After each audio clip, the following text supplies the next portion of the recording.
'cause only love blooms between us. There's only bond that never lose.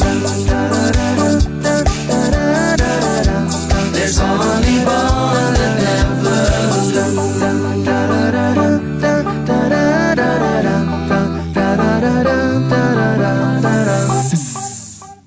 Assalamualaikum.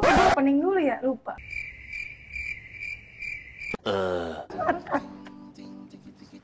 Kenapa sih? Aduh, kamu grogi banget sama kita berdua ya? Enggak kak, aku tuh tadi abis nge-vlog yang lainnya.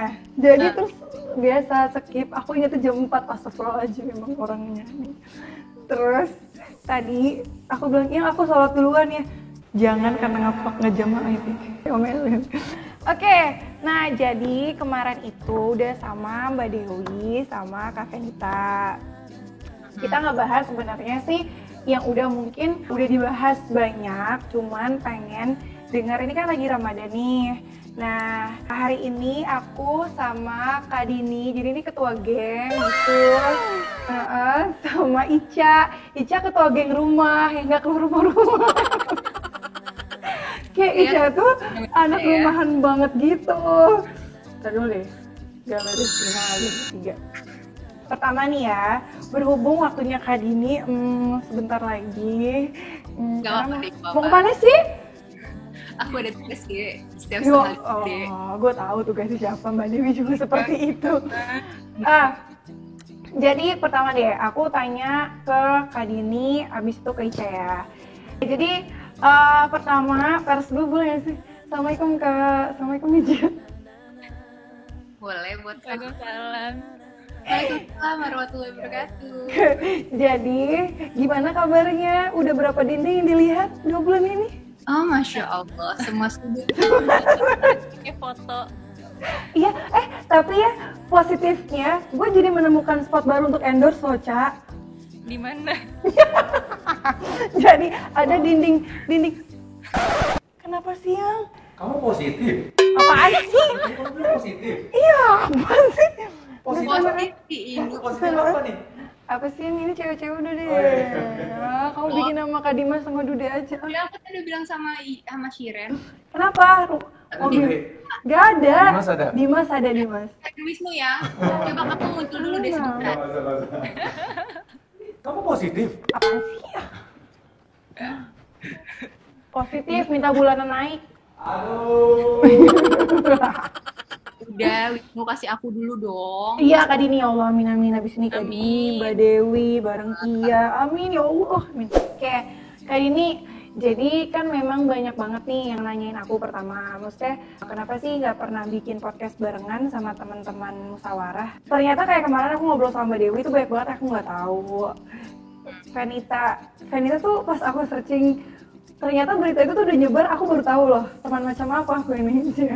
Jadi benar-benar aku nggak tahu sebenarnya gitu, dan banyak orang yang belum tahu juga. Yang mudah-mudahan kisah yang mau Kak Dini sama Ica share hari ini, kita nggak ada yang pernah tahu ya, orang ada yang terinspirasi terus akhirnya mau berhijab, mau belajar hijrah gitu. Kita kan juga semuanya lagi belajar. Taruh deh, ini ada tong sampah, ini sih tutupin. Terus serius.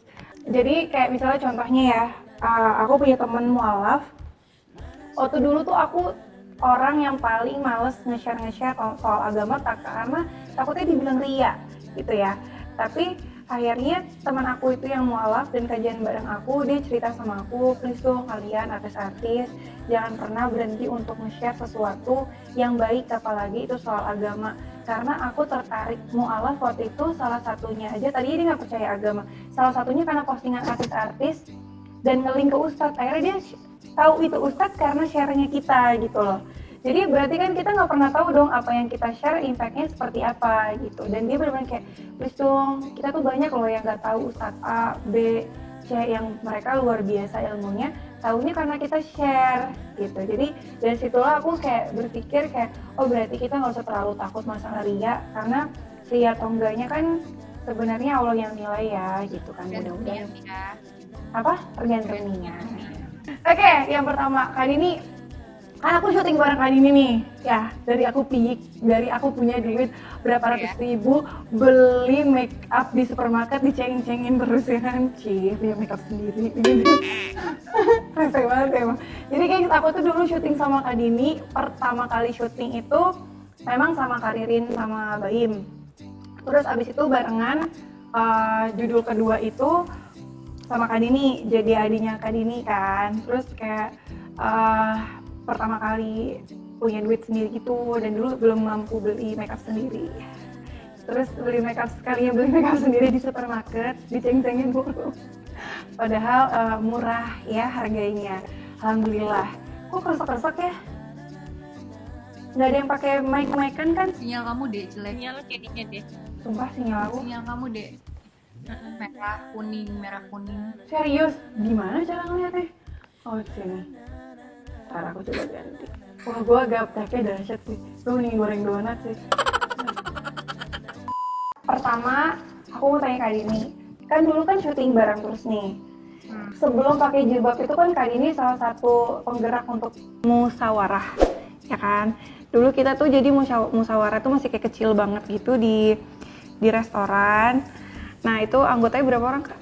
Yang datang ya 5 orang, 10 orang. 5 orang, oh menyedihkan ya. Masya Allah, sekarang berapa ribu, aduh sedih deh. Terus kenapa sih walaupun waktu itu kan kakak belum pakai kerudung, kok bisa tiba-tiba kepikiran bikin kajian gitu?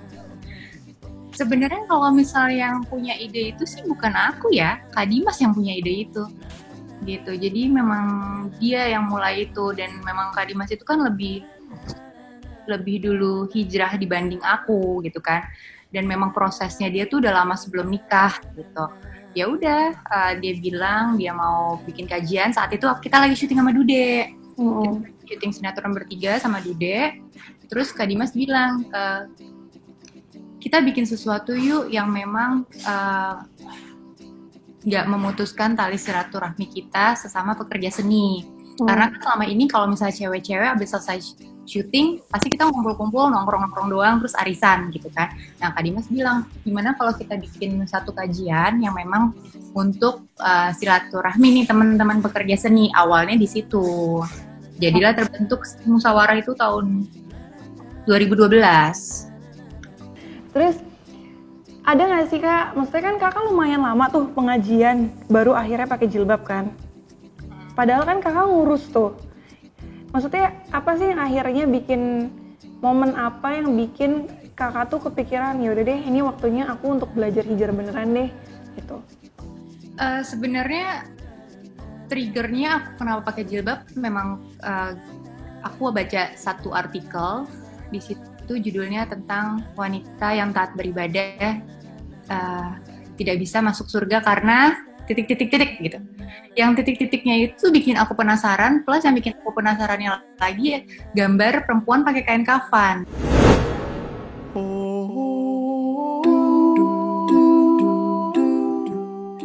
Itu pokoknya aku ngerasa itu aku banget. Jadi aku pas baca artikel, kok aku banget ya. Setiap orang nanya kapan berhijab, ya udahlah hatinya aja dulu dihijabin gitu. Aku selalu bilang kayak gitu sama orang. Ya udahlah hatinya aja dulu dihijabin daripada nanti pakai jilbab aku masih gibah, masih ngomongin orang, bla bla bla segala macam. Pokoknya masih ada perasaan iri dengki sama orang gitu kan. Itu pokoknya pas aku baca, aku kena banget sih. Gak lama setelah itu akhirnya aku memutuskan, oke, kayaknya memang nggak bisa nih. Mungkin ini teguran juga dari Allah gitu kan. Diingetinnya lewat situ. Sebenarnya kalau misalnya diingetin lewat situ pun juga enggak, karena saat itu kamu berdua gitu kan, Ica sama Shiren udah berhijab gitu. Dan ya itu juga hal positif yang bisa aku ambil, karena kita itu kan tergantung gimana orang-orang di lingkungan kita. Dan aku bersyukur banget gitu kan. Kalau ya udah pada saat itu akhirnya aku memutuskan untuk berhijab, ditambah lagi aku sempat cerita sama Mbak Pipi. Aku bilang, Mbak Pipi, aku mau ya Umi Pipi, aku mau berhijab nih Mbak Pipi gitu kan. Aku cerita segala macam, terus Mbak Pipi ngomong gini, Din, umur itu kita nggak pernah tahu, kayak uje deh gitu. UJ itu meninggal dalam kondisi masih muda banget dan berangkat sehat banget. Dan itu dialamin sama papa aku kan. Papa aku dalam kondisi masih sehat banget. Terus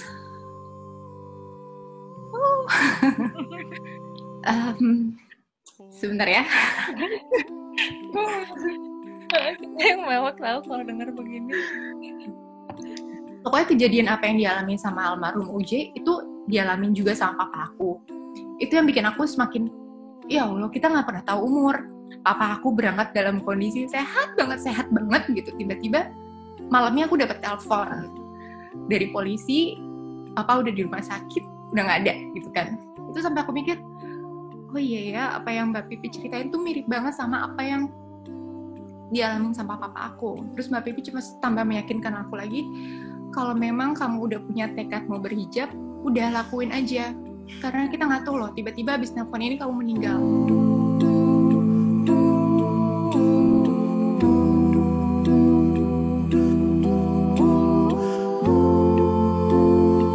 Ya udah, saat itu aku memutuskan buat berhijab, dan Kak Dimas adalah orang yang terakhir aku kasih tahu.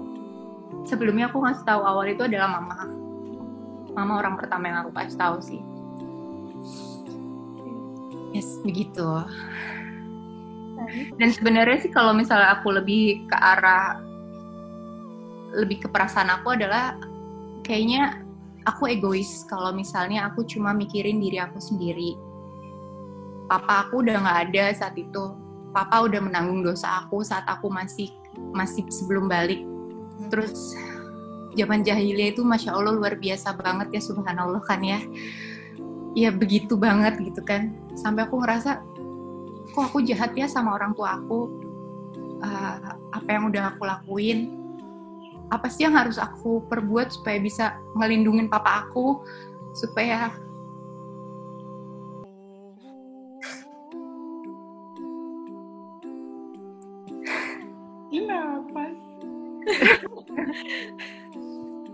terus supaya jangan jadi anak itu nggak boleh jadi penghalang orang tuanya masuk ke surga, ya kan? Itu juga yang aku rasain, aku nggak boleh jadi penghalang di saat kalau misalnya Kak Dimas nanti mau masuk surga, nggak bisa gara-gara istrinya kok nakal banget sih, kok nggak menutup aurat, karena kan sekarang Kak Dimas menanggung dosa-dosa aku gitu kan, yang udah dulu papa udah nanggung gitu kan. Jadi aku ngerasa aku nggak boleh egois. Oke, aku tekad bulat lagi itu. Jadi sebenarnya dua hal itu yang bikin aku harus berhijab, dan di samping itu pun juga ya udah aku benar-benar meniatkan semua ini karena Allah. Udah saat itu aku nggak mikirin kerjaan kayak gimana. Biarpun aku sempat cerita sama teman aku bilang, kalau pakai jilbab nanti nggak punya kerjaan loh. Sayang kan rambutnya bagus, nanti rontok loh, nanti ini loh, ini itu gitu. Itu banyak banget yang ngomong kayak gitu. Cuma karena saat itu aku mikir, nanti kalau aku meninggal gimana? Tiba-tiba di saat aku belum pakai jilbab, terus dosa-dosa aku, papa aku tanggung, papa nggak bisa masuk surga gara-gara aku. Terus Kak Dimas juga susah masuk surga gara-gara kesalahan-kesalahan aku. Itu sih sebenarnya yang bikin akhirnya aku memutuskan, oke, aku harus berubah. Masya Allah, Masya Allah.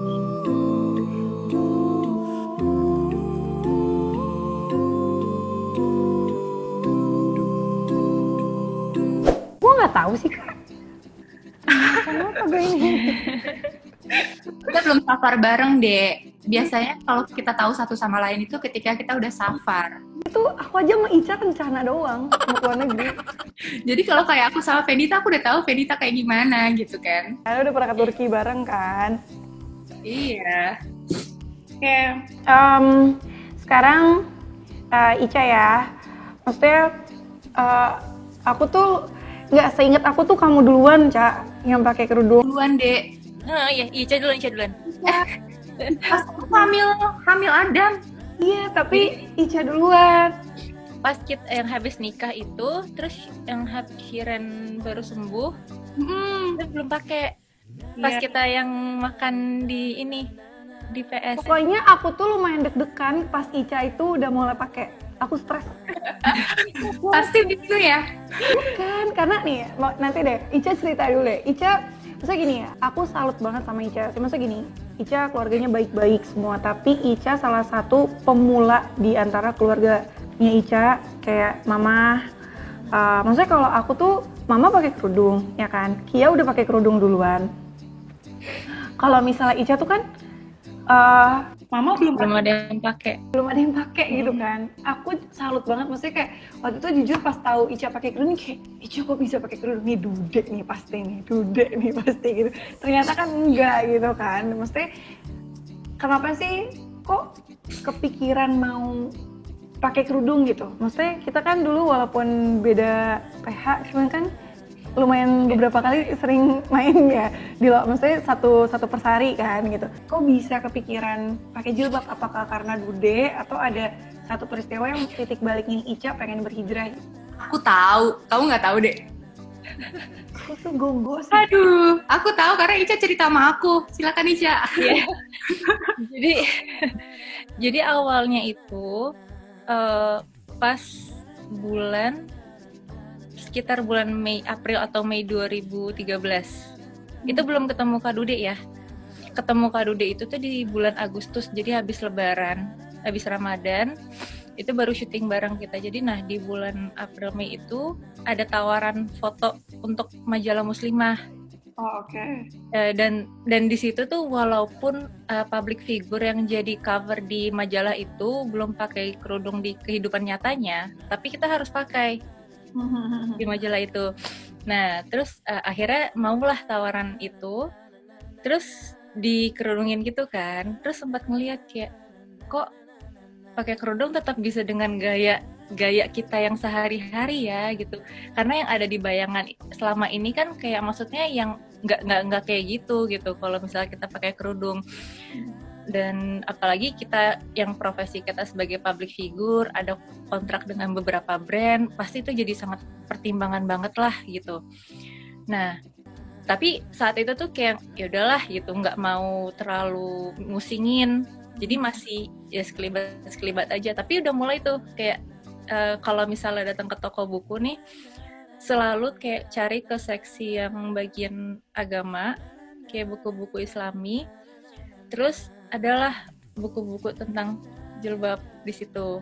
Udah mulai kayak baca-baca dikit itu, terus beli. Tapi belinya itu juga ya udah kayak cuman aku doang yang tahu, warga nggak ada yang tahu gitu. Terus mulai baca-baca, tapi agak bingung saat itu jujur karena pengajian itu kan belum terlalu banyak kayak sekarang. Dan kalau misalnya kita mau ke kajian, kita harus datang ke masjid atau ikut taklim remaja di masjid kayak gitu kan.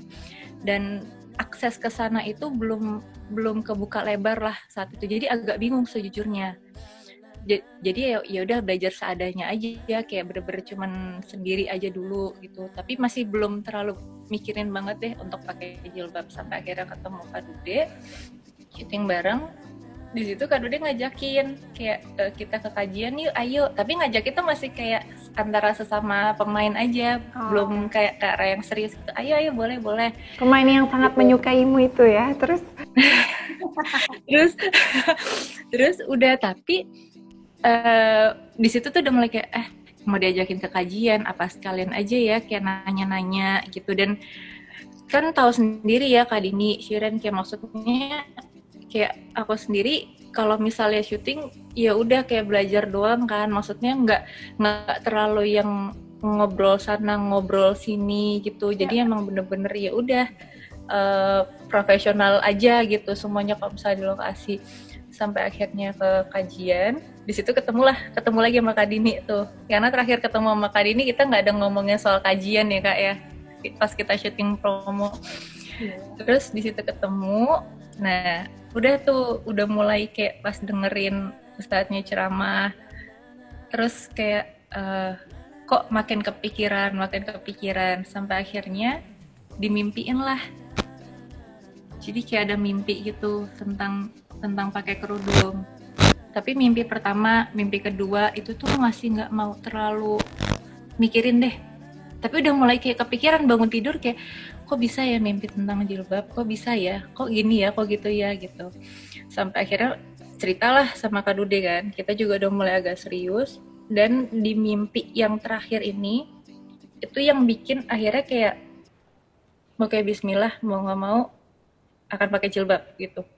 Jadi mimpinya itu kayak aku datang ke ruangan kosong, ruangannya gelap.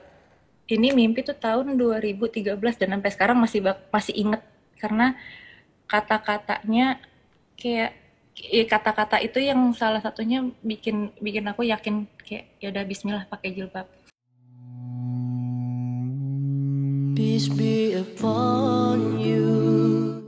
Jadi aku datang ke ruangan kosong, di situ nggak ada siapa-siapa, gelap banget. Terus tiba-tiba kayak ada sekerumunan wanita, tapi mereka nggak pakai jilbab. Terus di situ aku pakai jilbab sendirian doang. Dan setelah itu kayak mau cari pintu, mau kemana tuh bingung karena saking gelapnya.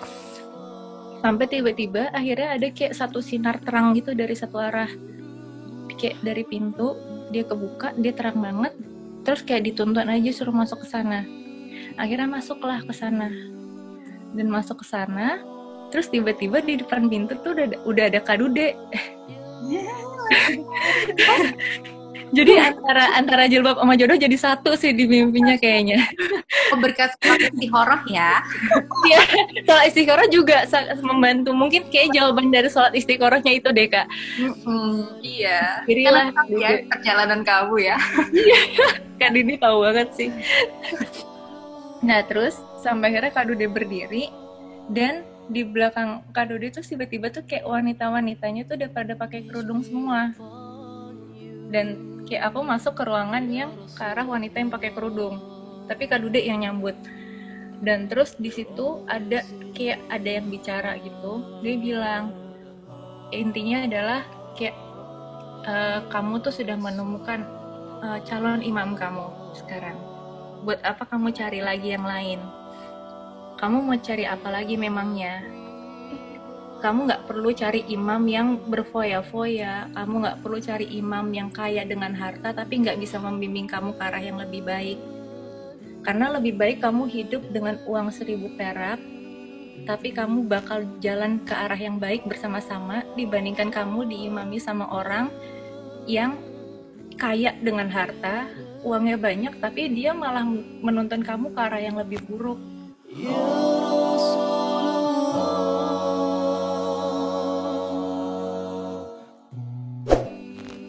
Dan gara-gara mimpi itu sih, jadi kayak pas bangun tuh bener-bener langsung yang bengong. Terus itu menjelang subuh kan, bangun tuh bener-bener bengong, kayak nggak tahu harus ngapain karena kata-katanya tuh ngena banget gitu. Kayak dengan kiasannya itu kayak ini gimana ya, tapi masih bingung gitu karena kayak harus cari kemana jawabannya lagi, harus ngomong ke siapa gitu. Sementara kondisinya memang saat itu kan di keluarga pun belum ada yang pakai kerudung satu pun gitu.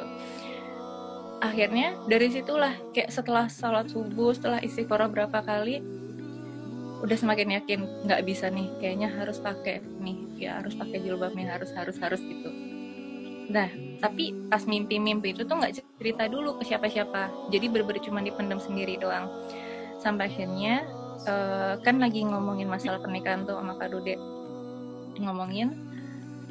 Terus pas kita lagi ngomongin, lagi cari desainer segala macem, kayak aku ngomong lah akhirnya, Kak, insya Allah nanti ijab kabul cuma pakai jilbab ya. Ya udah, terus Kak Dude kayak ya alhamdulillah gitu.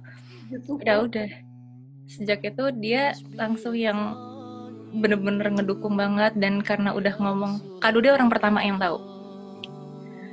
Nah, mama, adik, papa taunya agak belakangan malah gitu. Karena ya. Kenapa? Kebalikan dari aku ya. Iya, kebalikan. Karena jujur agak bingung, kayak maksudnya gimana ya? Karena gini, jangan sampai memang itu kan datangnya kayak di saat yang bersamaan semua ya gitu. Jadi memang banyak juga orang yang mengira kayak dipaksa pakai jilbab sama Kak Dude gitu. Padahal sama sekali enggak sebenarnya. Iya kan, mereka kan memang kayak saling cerita juga kan gitu. Nah, Jadi sebenarnya itu kayak kalau orang tanya disuruh nggak sih pakai, sama sekali nggak. Mama juga awalnya pasti nyangkanya gitu, ini kayaknya disuruh deh nih gitu karena mau nikah. Enggak kok, sama sekali enggak gitu. Sampai akhirnya emang nunjukin kayak di rumah tuh udah ada buku-buku yang dikumpulin selama ini, tapi nggak ada yang tahu juga gitu. Nah udah sejak saat itu Bismillah pakai jilbab. Dan ya bersyukurnya karena sekarang setelah pakai jilbab kayak ada manfaatnya sih, apalagi ketika punya anak ya. Kayak maksudnya kita emang mau nyari apa lagi sih gitu kan di dunia. Kayak kita udah ibaratnya kita udah ngerasain gimana rezeki yang Allah kasih di dunia selama ini, tapi untuk nurutin perintahnya aja kok segitu bebannya sih gitu. Padahal kalau misalnya kita turutin kan insya Allah juga rezekinya akan ditambah gitu. Maksudnya Allah udah ngasih kita rezeki itu luar biasa, dari materi, dari suami yang Masya Allah, dari keluarga, dari semuanya gitu kan. Tapi maksudnya Kak Dini sama, ini jujur ya Cak, kalau aku tuh tahu kamu mimpi, tapi aku nggak tahu mimpinya spesifik itu gitu ya. Aku cuma tahu waktu itu lagi makan, terus Ica mau pakai kerudung, terus Ica bilang, iya aku dimimpiin, terus ada yang terang-terang, ini Ica kenapa? Terus gue bilang, ini yang dosa. Aku bilang sama Wisnu, Ica tuh mau pakai kerudung. Iya, gitu kan Wisnu sama Dude udah mulai ngaji kan? Udah. Iya kan? Terus aku tuh kayak masih bebel nggak mau pakai kerudung kan? Terus aku bilang, Ica tuh dimimpiin, ini gue dosanya kayak apa kok gue dimimpiin juga? Enggak, gitu kan? Soalnya kan dulu 3 darah itu kan ya, Rio, Oki, Ica, Dude. Terus waktu itu dulu Rio belum sama Oki ya? Maksudnya Udah proses mau tapi nikah aku juga. udah kayak gitu kan pas kayak aku deket Ria juga udah mulai taruhan sama Oki ya? taruhan Oki. Wah ini kayaknya gue doang yang agak miring dikit gimana gitu. Oh gue panik sih, aku panik banget loh waktu Ica pakai kerudung karena dimimpiin, sumpah aku takut banget. Dan ditambah lagi sekarang dengan menggunakan hijab, aku merasa jauh lebih nyaman ya. Ya. Karena memang ya kan kita udah tahu ya kalau hijab itu kan memang kewajiban seorang muslimah. Malahan aku nyesel kenapa nggak dari dulu ya aku pakai. Kenapa aku nggak SD dengerin sekolah papa pakai sih? jilbab. Ya kan? Tapi pulang ke rumah aku buka gitu. Aku bilang ini aku dosanya luar biasa banget loh, apalagi sama orang tua saat itu kan. Udah nanggung dosa aku langsung aku nyesel, aku ngerasa nyesel karena kenapa nggak dari dulu aku pakai, kenapa harus sekarang gitu kan. Cuma aku kadang-kadang suka cerita sama beberapa guru cuma bilang ya nggak apa-apa daripada pakai jilbab di saat sudah meninggal. Saat aku memutuskan pakai hijab, Kak Dimas itu bilang, kamu itu bersyukur loh yang hidayah yang kamu dapat itu dari Shiren dan juga Ica. Ya Allah. Karena memang saat itu kan kita deket banget ya. Saat itu kita deket banget dan Katanya juga masih deket kok. Dia suara kamu kecil banget deh. Sumpah. Nah kalau ini kedengeran. Sekarang juga masih dekat. Iya. Ya salah satunya juga karena kalian berdua sih tepatnya yang bikin aku lebih memantapkan diri aku untuk berhijab. Makasih ya. Allah, Masya Allah. Iya, aduh gemes, peluk laptop.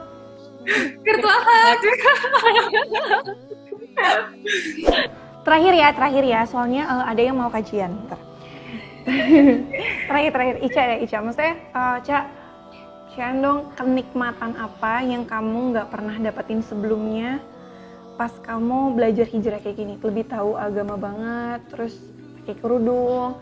Karena kan belajar hijrah bukan hanya pakai kerudung aja kan, mungkin itu salah satu step, tapi semuanya gitu kan. Terus kenikmatan apa sih yang kamu dapetin sekarang yang bikin kamu tuh kayak bersyukur banget, ya Allah terima kasih ya dapetin hidayah ini gitu. Yang pasti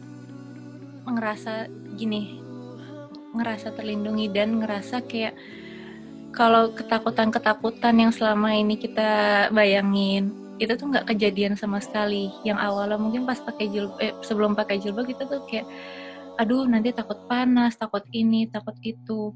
tapi ternyata nggak kerasa sama sekali kalau emang kita ikhlas ngejalaninnya.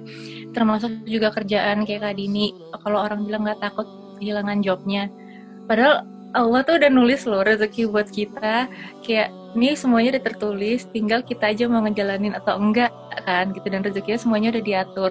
Dan ternyata kalaupun nggak ada di pintu yang sekarang kita jalanin, kita dibukain dari pintu lain gitu. Dan bersyukur banget karena dideketin sama lingkungan-lingkungan yang sekarang makin mengingatkan lagi sama keadaannya, sama keberadaan kita sekarang, bahwa kita tuh cuma manusia biasa loh gitu, ada Allah yang punya segalanya. Dan bersyukur banget juga di saat lagi belajar seperti ini, itu ada keluarga kecil yang juga jadi prioritas sekarang, yang memang kayak visinya tuh pengen sesurga loh, pengen sesurga sama keluarga gitu kan.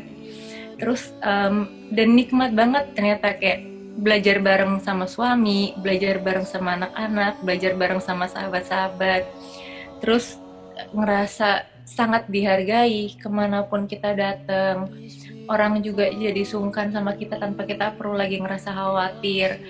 Dan yang terpenting juga kita bisa setidaknya kita ikhtiar bareng-bareng di dunia ini untuk ayo kita belajar bareng-bareng, ayo kita berpegangan tangan bareng-bareng, supaya kita nanti bisa sama-sama ke surganya Allah, supaya kita bisa nanti sama-sama bisa ketemu lagi, kumpul sebagai keluarga, kita kumpul sebagai teman-teman, sahabat, dan kita sama-sama minta tolong kalau misalkan nanti pas kita udah nggak ada, tolong panggil nama aku. Gitu dong. Supaya kita bisa ketemu lagi.